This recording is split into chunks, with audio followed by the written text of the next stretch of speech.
तो चलिए शुरू करते हैं। आज का सेशन थोड़ा सा अलग है। जो हम लोग बिहार का सब्जेक्टिव फॉर्मेट देखे थे उसी का ऑब्जेक्टिव हम लोग यहाँ पे लगाते हैं, और अगर आप सब्जेक्टिव वाले को अच्छे से पढ़े हो तो ऑब्जेक्टिव आपका सारा का सारा बनेगा। तो चलिए देखते हैं, शुरुआत करते हैं क्वेश्चन नंबर फर्स्ट से। देखिएगा, इनमें से कौन सा राज्य बिहार से अलग हुआ है। ठीक है, जैसा कि हम लोग देखे थे, बिहार का मैप आपको दिखाया गया था, बताया गया था कि बिहार कितने राज्यों से और कितने देशों से सीमा साझा करता है, बॉर्डर लगाता है। तो अगर आप मान लो कि ये अपना बिहार हो गया, ठीक है, तो यहाँ पे कौन सा एरिया था, तो अपना बिहार जो है ये साउथ में किससे घिरा हुआ है, तो ये आपका झारखंड से घिरा हुआ है, यहाँ पे आपका नेपाल से घिरा हुआ है, यहाँ पे यूपी से, और यहाँ पे आपका वेस्ट बंगाल से, इतने सारे राज्यों से और देश से बॉर्डर लगाता है, जिसमें ये जो झारखंड था ना, ये कभी आपका बिहार का ही पार्ट हुआ करता था। कब ये अलग हुआ हमारे बिहार से, 15 नवंबर 2000 ईस्वी को। 15 नवंबर 2000 ईस्वी को बिहार, झारखंड जो है बिहार से अलग हो गया, जो भारत का एक बहुत ही मिनरल से रिच आपका एक स्टेट था, मिनरल से पूरा भरा हुआ एक जगह था। इस वजह से बिहार को काफी हानि भी हुई थी। आंसर क्या हो जाएगा, ऑप्शन नंबर बी। चलिए आते हैं क्वेश्चन नंबर 2 पर। पटना उच्च न्यायालय की स्थापना कब हुई थी। हमारे भारत में टोटल 25 उच्च न्यायालय हैं। उच्च न्यायालय का चर्चा कहाँ किया गया है, आप ये बताइएगा। हम आपको दो आर्टिकल बता रहे हैं, एक आपका 124 और एक आपका 214। ये आपका किसी न किसी कोर्ट से संबंधित है। आप बताना कि 124 एंड 214 में किसका चर्चा किया गया है। हमारे भारत में टोटल 25 हाई कोर्ट्स है, और हमारे भारत में राज्य और केंद्र शासित प्रदेश कितने हैं, तो ये हैं 36। तो आखिर इतने राज्य और केंद्र शासित प्रदेश होने के बाद 25 में ही काम कैसे चल जाता है। कुछ कुछ में क्या होता है कि एक से अधिक राज्यों का मामला देख लिया जाता है। जैसे लक्षद्वीप का मामला कहाँ देखा जाता है, केरल में देखा जाता है। जैसे गोवा, दमन द्वीप, इसका मामला कहाँ देखा जाता है, तो ये देखा जाता है आपका महाराष्ट्र वाला में देखा जाता है। अंडमान निकोबार में अगर कुछ इशू होगा तो वो कहाँ देखा जाएगा, वो देखा जाएगा कोलकाता में। तो ऐसे बहुत सारे वैसे आते हैं। अपने वाले में पटना उच्च न्यायालय की स्थापना कब हुई थी, तो ये हुआ था आपका 1916 में। और वर्तमान में पटना उच्च न्यायालय के मुख्य न्यायाधीश कौन है। मुख्य न्यायाधीश कहने का मतलब ये है कि अगर ये आपका पटना का हाई कोर्ट है तो यहाँ पर क्या देखो, मान लो अगर ये अपना पटना का हाई कोर्ट है तो हाई कोर्ट में बहुत सारे जज होते हैं, और उन जजों में एक जज जो होता है वो प्रमुख होता है, उसे कहा जाता है मुख्य न्यायाधीश। और कौन है अभी पटना के मुख्य न्यायाधीश, पटना हाई कोर्ट के, तो हो जाएगा के विनोद चंद्रन हो जाएगा इसका। आते हैं क्वेश्चन नंबर 3 पर। देखना, इनमें से किस देश के साथ बिहार की सीमा लगती है, बिहार अपना बॉर्डर शेयर करता है। और अभी हम लोग देखे थे कि बिहार जो है किसके साथ अपना बॉर्डर शेयर करता है, तो ये करता है नेपाल के साथ बिहार अपना बॉर्डर शेयर करता है। अगर ऑल ओवर पूरे कंट्री में देखें, इंडिया जो है सबसे ज्यादा स्थलीय बॉर्डर किसके साथ बनाता है, तो ये बनाता है बांग्लादेश के साथ। भारत जो है सबसे ज्यादा बॉर्डर किसके साथ शेयर करता है, बांग्लादेश के साथ। और कितना शेयर करता है, 4096 14 क्या हो जाएगा आपका 4096 किलोमीटर जो है ये बांग्लादेश के साथ भारत अपना बॉर्डर लगाता है। और अगर इतने में भी देखें कि भारत का वह कौन सा राज्य है जो बांग्लादेश से सबसे ज्यादा बॉर्डर शेयर करता है, तो ये हो जाएगा आपका वेस्ट बंगाल। क्या हो जाएगा, वेस्ट बंगाल हो जाएगा। अपना आंसर होना है ऑप्शन नंबर बी। आते हैं क्वेश्चन नंबर 4 पर। बिहार का शिशु लिंगानुपात कितना है। शिशु लिंगानुपात क्या होता है, जिसको हम लोग इंग्लिश में क्या बोलेंगे, सेक्स रेशियो। मतलब यहाँ पे मेनली काउंट होता है कि कितने पुरुष पर कितनी महिलाएं हैं। ठीक है, और ये जो आपका इसमें बेस लाइन किसको माना जाता है, तो पुरुष को माना जाता है, और 1000 प्रति पुरुष पे काउंट होता है। आपसे क्या पूछ रहा है, शिशु लिंगानुपात। तो सबसे पहले तो शिशु लिंगानुपात जो होता है कितने से कितने उम्र के बीच काउंट किया जाता है, तो ये काउंट होता है 0 से 6 वर्ष के बच्चों के बीच, 0 से 6 वर्ष के बच्चों के बीच। और बिहार का शिशु लिंगानुपात कितना है, तो ये है आपका 935। आंसर क्या हो जाएगा, ऑप्शन नंबर सी। जबकि नॉर्मली पूछेगा, अगर आपसे सिर्फ पूछेगा कि बिहार का लिंगानुपात कितना है, शिशु लिंगानुपात नहीं पूछेगा, तब उसका आंसर क्या हो जाएगा 918/1000। मतलब अगर 1000 पुरुष है तो उसमें महिलाओं का संख्या कितना है 918। आइए नेक्स्ट क्वेश्चन पे, बिहार के वर्तमान उप मुख्यमंत्री कौन है? देखो अभी अभी खेला चल रहा है, अभी जैसा कि आज डेट हो रहा है आपका 4 जून ना, आज आपका हाँ 4 जून है और शाम के 7 बज रहे हैं, अभी तक काउंटिंग हो रहा है ना। अपने जो नीतीश चाचा है ये बिहार में ही नहीं पूरे भारत में कवरेज पा रहे हैं। मेनली कहा जा रहा है ना कि नीतीश कुमार और आपके कौन है एक चंद्रबाबू नायडू अगर ये खेला करते हैं तो फिर बड़ा ही गड़बड़ाने वाला है माहौल जो है। वैसे देखते हैं यहाँ पर कौन है, तो बिहार के वर्तमान मुख्यमंत्री उप मुख्यमंत्री, अभी चर्चा हो रहा था इन लोग के नाम का कि सब एक दूसरे से मीटिंग करने में लगे हुए हैं, देखिए क्या होता है। तो इसका आंसर क्या हो जाएगा आप ये बताओ? बिहार के वर्तमान उप मुख्यमंत्री, दो उप मुख्यमंत्री हैं, एक है सम्राट चौधरी साहब और एक है आपके विजय कुमार सिन्हा। ठीक है, दो डिप्टी सीएम है, एक है सम्राट चौधरी और एक है विजय कुमार सिन्हा। आंसर क्या हो जाएगा? Option number D. अगर सुशील कुमार मोदी के बारे में चर्चा करें तो ये भी कभी बिहार के उप मुख्यमंत्री रहे थे, राज्यसभा सांसद रहे थे, रिसेंट में इनकी मृत्यु हो गई थी और किस बीमारी से? कैंसर से बीमारी हुई थी, इस चीज को याद रखिएगा। क्वेश्चन नंबर 6 पर आ रहे हैं, बिहार विधान परिषद में कितनी संख्या है? सवाल आपसे ये कहना चाह रहा है कि बिहार के विधान परिषद में टोटल कितने MLC बैठते हैं, मेंबर ऑफ लेजिस्लेटिव काउंसिल बैठते हैं। तो हम लोग यहाँ पे सारा का सारा देख लेते हैं। जैसे देखो लोकसभा चुनाव का भी काउंटिंग हो रहा है आज, तो बिहार में लोकसभा सीट कितना है? बिहार में लोकसभा सीट कितना है? तो ये हो जाएगा आपका 40, जो कि आप याद रखिएगा 2019 में एनडीए को 39 सीट मिला हुआ था, मात्र एक सीट कांग्रेस को मिला था। तो इस चीज को याद रखिएगा, 40 सीट आपका लोकसभा में जाता है, 16 सीट जो है बिहार से कहाँ जाता है? तो राज्यसभा में जाता है। 243 सीट जो है आपका ये कहाँ जाता है? तो ये जाता है आपका विधानसभा में, है ना। विधानसभा का चुनाव होना है ना, तो उसमें विधानसभा में कितने सीट के लिए चुनाव होगा? 243 सीट के लिए। और विधान परिषद का संख्या कितना है विधान परिषद सीट का? तो ये हो जाएगा आपका 75। तो इन चारों डेटा को आप याद रखिएगा। आंसर क्या हो जाएगा? Option number C. पिछले वाले वीडियो में जो सब्जेक्टिव वाला में था उसमें थोड़ा सा गलती हो गया था। गलती ये हुआ था कि लास्ट वाले स्लाइड में क्वेश्चन था बिहार विधान परिषद के अध्यक्ष कौन है। वहां पे वैसे आप याद रखिएगा कि विधान परिषद का जो अध्यक्ष होता है उसके लिए एक अलग वर्ड यूज होता है, दैट्स सभापति। सभापति वर्ड यूज होता है। वहां पे दिया हुआ था अवधेश नारायण सिंह। अवधेश नारायण सिंह नहीं होगा। वैसे चलो हम आपको यहाँ पे स्लाइड में दिखा देते हैं। हाँ ये देखो ये था, ये रहा। यहाँ पे अवधेश नारायण सिंह नहीं होगा। यहाँ पे क्या हो जाएगा? तो यहाँ पे हो जाएगा आपका देवेश चंद्र ठाकुर। देवेश चंद्र ठाकुर हो जाएगा इसका आंसर, याद रखना। तो आज यहाँ पे अभी हम लोग क्या देखें कि बिहार विधान परिषद की सीट की संख्या कितनी है? तो ये हो जाएगा आपका 75। आते हैं नेक्स्ट क्वेश्चन में। यहाँ पे देखिएगा, यहाँ पे देखिएगा बिहार का न्यूनतम साक्षर जिला कौन सा है? तो ये हो जाएगा आपका पूर्णिया। बिहार का न्यूनतम साक्षर जिला कितना है? कौन सा है? पूर्णिया। पूरे भारत में एजुकेशन में सबसे ज्यादा आगे राज्य कौन सा है? केरला।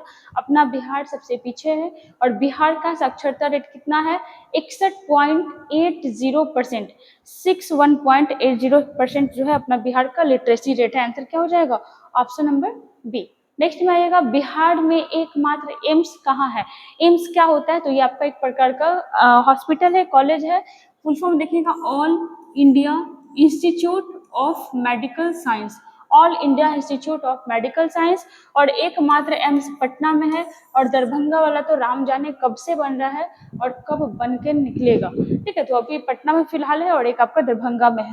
भारत का पहला चीनी मिल कहाँ खोला गया था? तो ये बेतिया में खोला गया था 19वीं सदी में ही। ठीक है, गया के बारे में देखो तो बिहार का सबसे दक्षिणतम जिला कौन सा है? गया, जहाँ गर्मी भी बहुत ज्यादा पड़ता है। एक और देखिएगा, पटना। सर्वाधिक जनसंख्या वाला जिला कौन सा है बिहार का? तो ये हो जाएगा आपका पटना। नेक्स्ट में आइएगा, भारत का पहला चीनी मिल, देखो वही क्वेश्चन है। भारत का पहला चीनी मिल 1840 में, मतलब कितना सदी हो गया? 19वीं सदी। 1840 में कहाँ खोला गया था? तो ये खोला गया था बिहार। और बिहार के किस शहर में खोला गया? तो ये खोला गया आपका बेतिया में। ठीक है, कहाँ खोला गया? बेतिया में। गोवा के बारे में याद रखिएगा, पूरे भारत का अल्कोहल म्यूजियम, पूरे भारत का पहला अल्कोहल म्यूजियम कहाँ खोला गया? गोवा में खोला गया। उसके बाद गुजरात में देखिएगा, पूरे भारत का पहला पांडुलिपि ग्रंथालय, पांडुलिपि ग्रंथालय कहाँ खोला गया? तो ये हो जाएगा आपका गुजरात में, है ना। अच्छा, क्वेश्चन नंबर 10 पे चलते हैं। बिहार का सबसे दक्षिणतम, जो देखो सेम क्वेश्चन आया, बिहार का सबसे दक्षिणतम जिला कौन सा हो जाएगा? तो चलो यहाँ पे हम लोग सारा देख लेते हैं। बिहार का सबसे उत्तरी जिला कौन सा हो जाएगा? तो ये हो जाएगा आपका पश्चिमी चंपारण। बिहार का सबसे दक्षिणी जिला कौन सा हो जाएगा? तो ये हो जाएगा आपका गया। बिहार का सबसे पश्चिमी, ठीक है, बिहार का सबसे पश्चिमी जिला कौन सा हो जाएगा? कैमूर। और बिहार का सबसे पूर्वी जिला कौन सा हो जाएगा? तो ये हो जाएगा आपका कौन सा? किशनगंज। क्वेश्चन क्या पूछा था? दक्षिणी, ऑप्शन नंबर बी। टोटल कितने जिले हैं अपने बिहार में? तो ये हो जाएगा आपका 38 जिले हैं अपने बिहार में। आ जाओ 11 पे। श्री कृष्ण सिंह को किस उपनाम से जाना जाता है? कौन है ये श्री कृष्ण सिंह? तो हमारे बिहार के पहले मुख्यमंत्री कौन रहे थे? श्री कृष्ण सिंह रहे थे। और चूंकि बिहार के थे इसलिए इनको बिहार केसरी के नाम से जाना जाता था। पंजाब केसरी के नाम से किसे जाना जाता है? तो ये जाना जाता है लाला लाजपत राय जी को, है ना। और देखिएगा आंध्र केसरी के नाम से जाना जाता है टी प्रकाशम को। टी प्रकाशम को किस नाम से जाना जाता है? आंध्र केसरी के नाम से। नेक्स्ट में आएगा, कौन से सिख गुरु का जन्म पटना में हुआ था? हम लोग देखे थे कुछ प्रमुख आदमी अपने बिहार के, जिससे अपने बिहार की धरती पावन हो गई थी। और कौन से सिख गुरु थे? तो गुरु गोविंद सिंह थे, जो कितने नंबर के गुरु थे? तो ये थे आपके 10वें नंबर के गुरु थे, जिनका जन्म कब हुआ था? 1666 में हुआ था। और कहाँ हुआ था? तो पटना साहिब में हुआ था। पटना साहिब में, इस चीज को याद रखिएगा। आते हैं 13 पर। कौन सी नदी बिहार को 2 भागों में बांटती है? कौन सी नदी बांटती है? वही नदी बांटती है जिसकी लंबाई कितनी है? तो इसकी लंबाई है 2525 किलोमीटर। 2525 किलोमीटर इस नदी की लंबाई है। हम बात किस नदी की कर रहे हैं? गंगा नदी की। और अगर ये अपना बिहार है तो गंगा नदी इस तरीके से बिहार को उत्तरी बिहार और दक्षिणी बिहार में बांटती है ना। उत्तरी बिहार और दक्षिणी बिहार में बांटती है। पिछले वाले वीडियो में हम आपको बताए थे कि गंगा नदी बिहार में कितना लंबाई कवर करती है, ठीक है, और बिहार में सबसे ज़्यादा कहाँ कवर करती है। ये दोनों चीज़ आपको बताइएगा कि बिहार में गंगा नदी लंबाई कितना कवर करती है और सबसे ज़्यादा कहाँ पे कवर करती है। आंसर क्या हो जाएगा? Option number D. चलिए आते हैं क्वेश्चन नंबर 14 पे। ऋग्वेद में मगध के लिए कौन सा शब्द प्रयोग किया गया है? तो ऋग्वेद में, ये देखो एक बार आप ऑप्शन पढ़ना, आप शायद पहचान पाओगे। ये देखो कितना खतरनाक नाम है, फुलेरा ना। फुलेरा पहचान रहे हो? वही विनोद वाला। यहाँ पे देखिएगा ऋग्वेद में मगध के लिए कौन सा शब्द प्रयोग हुआ है? तो ये हुआ है आपका कीकट, है ना। मगध, और मगध किसे कहा जाता था? तो मगध कहा जाता था, अपने बिहार को ही मगध के नाम से जाना जाता था। तो ऋग्वेद में बिहार के लिए कह लो, मगध के लिए कह लो, कौन सा शब्द यूज हुआ है? तो ये हुआ है आपका कीकट शब्द प्रयोग हुआ है। ऋग्वेद के बारे में देखें तो भारत ही नहीं पूरे विश्व का सबसे प्राचीन धर्म ग्रंथ कौन सा है? ऋग्वेद। जिसकी रचना कब हुई थी? तो वैदिक काल में हुई थी। ऋग्वेद के 2 ब्राह्मण ग्रंथ हैं, ऐतरेय और कौशितकी, है ना। ऋग्वेद के 2 ब्राह्मण ग्रंथ हैं, ऐतरेय और कौशितकी, है ना, कौशितकी। उसके बाद दूसरा देखिएगा, एक चीज और यहाँ पे आता है, ऋग्वेद का उपवेद क्या है? ऋग्वेद का जो उपवेद है ये है आपका आयुर्वेद। और ऋग्वेद का जो मंत्र पढ़ने वाला पुरोहित होता था उसे क्या कहा जाता था? उसे कहा जाता था होत्री। ठीक है, चलो ऋग्वेद के बारे में थोड़ा और देखते हैं। ऋग्वेद में टोटल कितने चैप्टर हैं? तो 10 चैप्टर हैं, और इन्हें क्या कहा जाता है? मंडल कहा जाता है। ऋग्वेद में टोटल 1028 सूक्त हैं, जिन्हें हम अपनी लैंग्वेज में क्या बोल सकते हैं? श्लोक बोल सकते हैं। और ऋग्वेद में 10,462 क्या है? तो ऋचाएं हैं, जिसे हम अपने लैंग्वेज में क्या बोल सकते हैं? मंत्र बोल सकते हैं। कहीं कहीं आपको ये डेटा 10,580 भी मिलेगा। एक ही मंत्र को अगर रिपीट किया गया है तो उसी से संख्या बढ़ के 10,580 हो गई है। ऋग्वेद में जो 10 मंडल है उसमें से कुछ मंडल अपने लिए इंपॉर्टेंट है, जैसे जो तीसरा मंडल है, ठीक है, जो तीसरा मंडल है, देखो तीसरा मंडल हो जाएगा आपका, चौथा मंडल हो गया, सातवां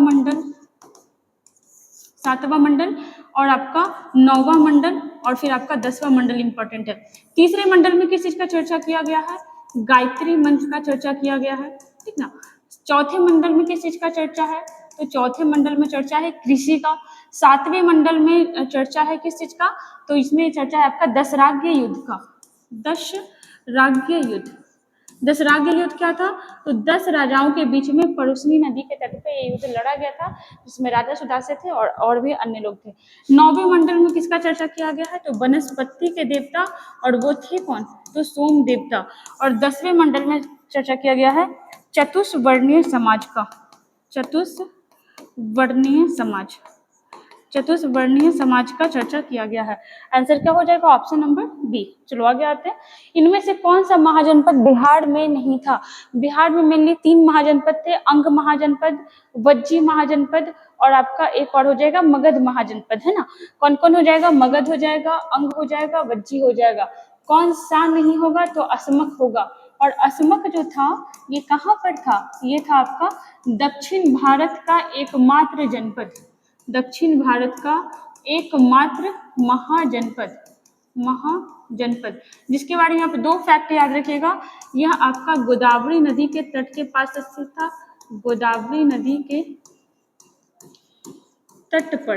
और इसकी राजधानी कहाँ थी? इसकी राजधानी थी पोतन, या कहीं कहीं आपको पोटली लिखा हुआ भी मिलेगा। ये असमक की राजधानी थी। चलिए आगे आते हैं। बिहार क्षेत्र की पूर्व से पश्चिम लंबाई कितनी है? तो बिहार का पहले तो क्षेत्रफल कितना हो जाएगा? 94,163 किलोमीटर स्क्वायर। ये क्या है? ये है बिहार का एरिया। बिहार का जो आपका क्या बोल रहा है? पूर्व से पश्चिम। अगर इस टाइप का अपना बिहार है तो ये कौन सी लंबाई हो गई? ये हो गया आपका उत्तर से दक्षिण, है ना, उत्तर से दक्षिण। और उत्तर से दक्षिण लंबाई कितनी है? ये है आपका 345 किलोमीटर, 345 किलोमीटर। और अगर इस लंबाई के बारे में देखें तो ये क्या हो जाएगा? पूर्व से पश्चिम, पूर्व से पश्चिम। और इसकी लंबाई कितनी है? 483 किलोमीटर। इस चीज को याद रखिएगा। आंसर क्या हो जाएगा? 483 किलोमीटर। आते हैं नेक्स्ट क्वेश्चन में। बिहार का राजकीय पक्षी कौन सा है? तो बिहार का जो राजकीय पक्षी है ये है आपका गौरैया। और गौरैया दिवस कब मनाया जाता है? तो ये मनाया जाता है आपका 20 मार्च को। बिहार का राजकीय पशु कौन सा है? तो बैल हो जाएगा। राजकीय वृक्ष कौन सा है? पीपल हो जाएगा। राजकीय खेल कौन सा है? कबड्डी होगा। भाषा हिंदी और उर्दू हो जाएगा। तो इन सारी चीजों को आप याद रखिएगा। चलिए आते हैं क्वेश्चन नंबर 18 को देखिएगा। देखो वही क्वेश्चन है ना, गौरैया दिवस कब मनाया जाता है? तो ये हो जाएगा आपका 20 मार्च को। और 22 मार्च को क्या मनाया जाता है? तो आपका बिहार दिवस, बिहार डे कब मनाया जाता है? तो आपका 22 मार्च को। नेक्स्ट में आइएगा, बिहार दिवस कब से मनाया जा रहा है? तो नीतीश कुमार की घोषणा के बाद बिहार दिवस जो है आपका 2010 से मनाया जा रहा है। ठीक है, तो इस चीज को याद रखिएगा। चलिए नेक्स्ट में आते हैं। बिहार के राष्ट्रीय प्रतीक में किस वृक्ष का चित्र अंकित है? आपको पिछले सेशन में फिगर हम दिखाए थे, पीपल का वृक्ष था जो 2 स्वास्तिक से घिरा हुआ था। नीचे में उर्दू में आपका बिहार लिखा हुआ था। और वो कौन सा पेड़ था? तो वो था आपका पीपल का। कौन सा पेड़ था? पीपल का। इन चीजों को याद रखिएगा। नेक्स्ट क्वेश्चन में देखिएगा 21 में, बिहार की राजकीय भाषा कौन सी है? तो हिंदी और उर्दू दोनों को बिहार की राजकीय भाषा का दर्जा दिया गया है। ऑप्शन नंबर डी, ए और सी दोनों। नेक्स्ट में आइएगा, बिहार विधानसभा में कितनी सीट? आपसे तुरंत बन जाएगा। कितना हो जाएगा? तो ये हो जाएगा आपका 243, 243। चलो यहाँ पे आंकड़ों का खेल करते हैं। अगर आप 243 को उल्टा पुल्टा कर दीजिएगा तो हो जाएगा 234। बताइएगा 234 कहाँ का सीट है? चलिए साउथ में किसी राज्य का है। इनमें से कौन सी भाषा बिहार की है? बिहार में देखो हिंदी बोला जाता है, उर्दू बोला जाता है, मैथिली बोला जाता है, अंगिका बोला जाता है, बज्जिका बोला जाता है, भोजपुरी बोला जाता है, मैथिली बोला जाता है, मगही बोला जाता है। तो बहुत सारे भाषाएं हैं, ये सारे हमारे बिहार के हैं। चलो आगे 2011 की लिटरेसी रेट के अनुसार बिहार का कितना है? तो ये हो जाएगा आपका 61.80%। अगर आप ऑब्जेक्टिव देखें तो आपसे ये सारा बन रहा होगा। इसके बारे में बताया गया था, ये मेल का है और ये किसका है? तो ये है आपका फीमेल का लिटरेसी रेट। नेक्स्ट में आइएगा, गोलघर का निर्माण कब हुआ था? 1770 में अकाल आया था और इसी वजह से अनाज के भंडारण के लिए 1786 में, किसके समय में? तो उस समय अंग्रेज गवर्नर चल रहा था वॉरेन हेस्टिंग्स। वॉरेन हेस्टिंग्स के समय में ये बंगाल के क्या थे? तो बंगाल के गवर्नर जनरल थे। और इन्हीं के द्वारा 1786 में क्या किया गया था? तो गोलघर का निर्माण करवाया गया था। बिहार में वर्तमान राज्यपाल कौन है? तो बिहार के जो वर्तमान राज्यपाल हैं ये है राजेंद्र विश्वनाथ अर्लेकर। जबकि आपसे पूछता है कि बिहार के पहले राज्यपाल कौन थे? तो ये थे आपके जयराम दास दौलतराम। और आपसे पूछता है कि बिहार के प्रथम अंग्रेज राज्यपाल कौन थे? तो ये थे आपके जेम्स शिफ्टन। और ये बीपीएससी में पूछा हुआ क्वेश्चन है। नेक्स्ट में आइएगा, बिहार की पहली महिला मुख्यमंत्री कौन थी? तो ये थी कौन? राबड़ी देवी। बिहार की पहली महिला मुख्यमंत्री राबड़ी देवी। किनकी पत्नी? तो लालू यादव की पत्नी राबड़ी देवी, ये आपकी सीएम रह चुकी हैं। 28 में आइएगा, बिहार का शोक किस नदी को कहा जाता है? तो बिहार का शोक कहा जाता है कोसी नदी को, जो अपना रास्ता बदलने के लिए प्रसिद्ध है। ठीक है, और ये कटिहार जिले से होते हुए जाकर के गंगा नदी में मिल जाती हैं। और हमेशा इनमें बाढ़ की स्थिति बनती है, और इससे क्या होता है कि बिहार की स्थिति खराब हो जाती है। इसलिए इनको किस नदी का संज्ञा दिया गया है? शोक नदी का, है ना। तो इसीलिए इसको क्या कहते हैं? बिहार का शोक कोसी नदी। आगे आइएगा, देखिएगा, कोसी नदी बिहार के किस जिले में गंगा नदी से आपस में मिल जाती है? तो ये मिल जाती है कहाँ?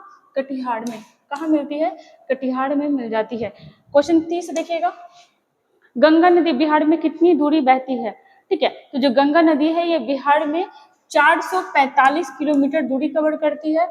और सबसे ज्यादा कहाँ करती है? पटना में करती है आपका। यहाँ पे देखिएगा 2525 किलोमीटर किस नदी की लंबाई है? तो गंगा नदी की लंबाई है। 29 किलोमीटर किस नदी की लंबाई है? तो ब्रह्मपुत्र नदी की लंबाई है। और यही ब्रह्मपुत्र नदी भारत में कितना दूर चलती है? भारत में कितना रास्ता कवर करती है? तो क्या हो जाएगा?